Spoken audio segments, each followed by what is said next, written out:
Welcome to The Explainer. All right, let's get right into it. Formula One is about to get a massive shakeup in 2026. And today, we're going to break down exactly what these huge new rules really mean for the sport. And when I say shakeup, I'm not kidding. This isn't just a little tweak here and there. We're talking a complete reset, probably the biggest change the sport has seen in over a decade. So yeah, if you think you know F1, you might want to think again. Let's dive in. Okay, so first up, let's talk about the cars themselves. They are getting a radical makeover, all designed to make them smaller, lighter, and way more nimble. And I mean, literally shrinking. The wheelbase is getting shorter, the whole car is narrower, and they're shedding about 30 kilograms in weight, which is a pretty big deal. Even the tires are getting slimmer. The big idea here? Make these things more agile, more responsive, so drivers can really fight it out, especially in those tight, twisty corners. And to do that, they're basically going with a less is more approach. They're ditching a bunch of stuff. Those arches over the front wheels? Gone. The beam wing at the back? See you later. Even those super complex ground effect floors are being simplified. It's all about creating a cleaner, lighter, and hopefully a much racier machine. All right, so the chassis is getting a total rethink. But what about the power? The changes under the hood are, believe it or not, just as dramatic. This is maybe the single biggest change right here. We're looking at a power unit that's basically a perfect 50-50 split. You still got that V6 internal combustion engine, but its power is being turned down a notch. And to make up for it, the electric power is being tripled. Yeah, you heard that right, tripled. That's a massive, massive shift for Formula One. And get this, for the first time ever, the cars are going to run on 100% advanced sustainable fuels.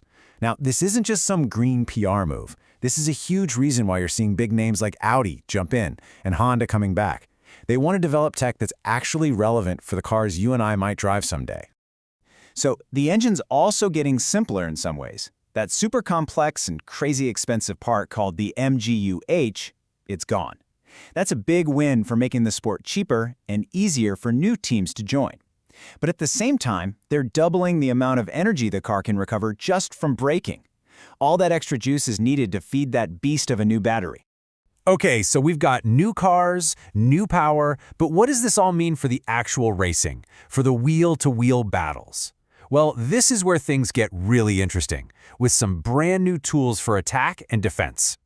Say goodbye to DRS as you know it. It's being replaced by something called active aero. Now, instead of just the car behind getting to open its rear wing, every single driver can flatten out both their front and rear wings on the straights.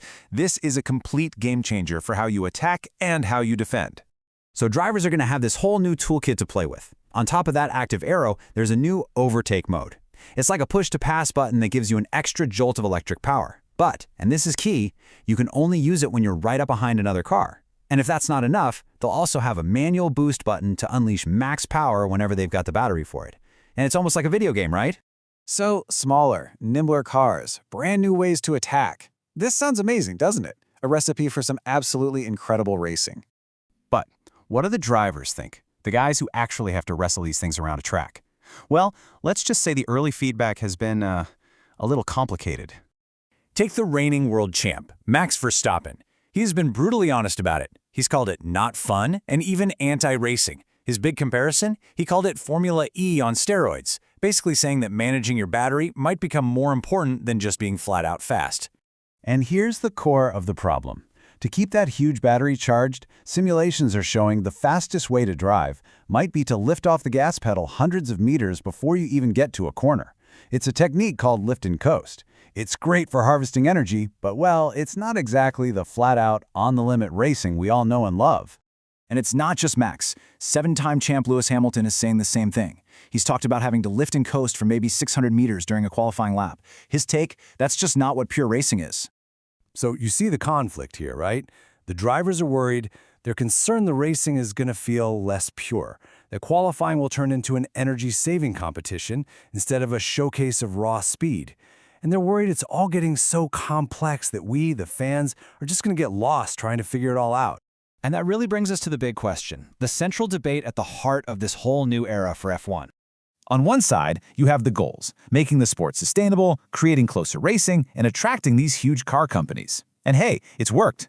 But on the other side, you have the sport's biggest stars, warning that the very soul of F1, that pure, flat-out, wheel-to-wheel combat, might just get lost in all this new complexity.